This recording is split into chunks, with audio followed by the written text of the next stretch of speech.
গ্রামীণ পরিবারের tap water সংযোগ পৌঁছেছে।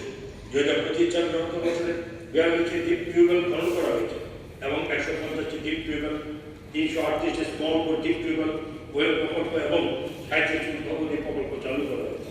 2026 অর্থ বছরে 1,03,263 গ্রামীণ পরিবারকে এই পরিষেবার আওতায় আনা হবে।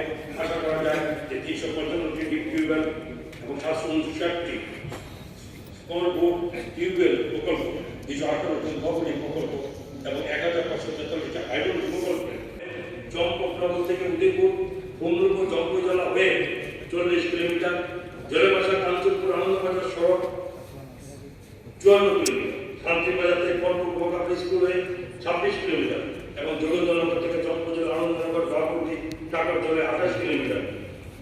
2026 সালে অর্থ বছরে ইএপি ঋণ চুক্তি স্বাক্ষরিত হবে এবং প্রকল্প বাস্তবায়ন শুরু হবে 3 বছরের মধ্যে বাস্তবায়ন সম্পূর্ণ হবে। 10,400 হেক্টর চারচুলো জমিকে নিশ্চিত সেচের আওতায় আনতে 422টি ডিপ টিউবওয়েল, 32টি লিফট ইরিগেশন প্রকল্প, 14টি বায়ু ইরিগেশন স্টোরেজ প্রকল্প এবং 1টি ডাইভারশন প্রকল্প চালু রয়েছে। 2025 বছরে সারা রাজ্যে 1.92 কিলোমিটার জুড়ে 160টি ভূমি ক্ষয়ক্ষতি, বন্যা সুরক্ষা কাজ